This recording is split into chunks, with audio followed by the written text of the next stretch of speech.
Greetings, thanks for tuning in. If you enjoyed the video, please like, share, comment, hit that subscribe button. Also, check out Patreon if you want to show your support. So, the red flag law, have you heard about it? I know there's many people talking about gun control. People have various ideas, and one of the funny ones was, and it made a lot of sense, was Chris Tucker said it a while ago, was make bullets expensive, where you would have to really think about it. $1,000 bullet, then you probably won't be shooting as much. You also want to be able to practice. But, going back to the realness, the red flags, right?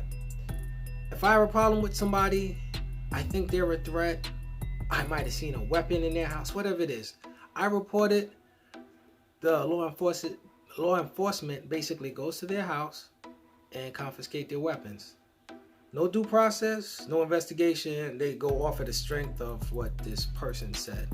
So they tried it in Maryland, and the guy that responded to the door, the homeowner, the guy that was in question, had a handgun in his hand. He realized it was police, he put it down. When he realized what they was there for, they said he went for his gun, and they ended up shooting him dead in his house. So many things wrong with that law. No due process, no investigation. So what happened to like all those angry girlfriends out there, or the people that's just misinformed, or people that just want out to get you?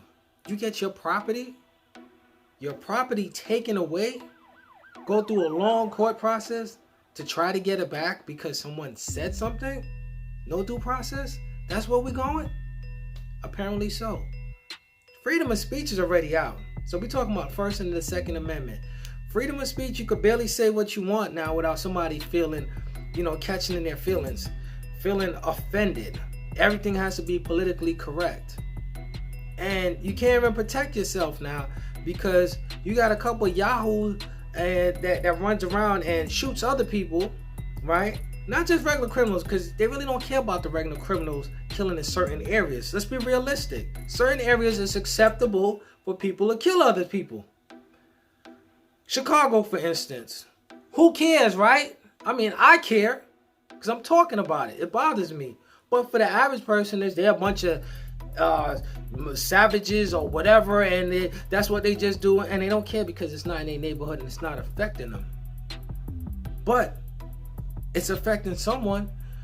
2 weeks ago at the Chicago hospital, this one guy with his girlfriend shot her dead, shot a police officer, and shot someone else.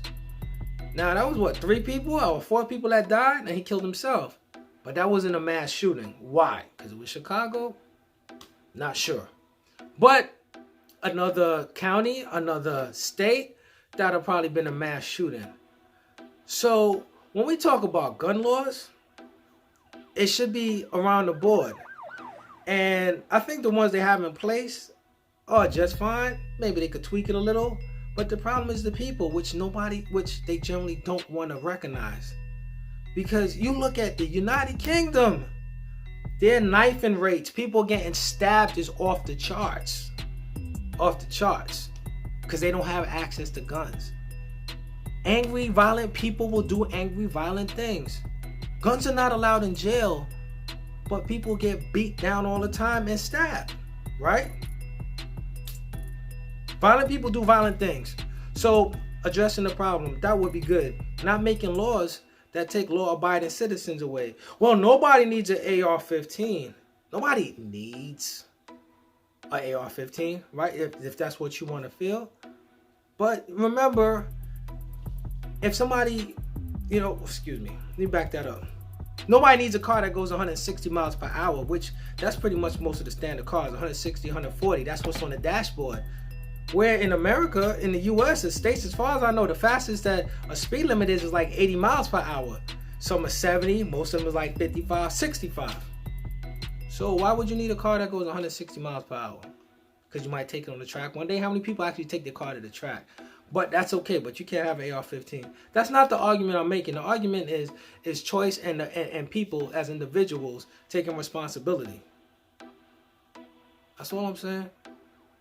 That's what I'm saying. I'm not arguing with anyone, just trying to state the facts. If you can have a car that could go 160 miles per hour, which you don't need, why is it a problem for somebody to have an AR-15 if they passed and did everything they want?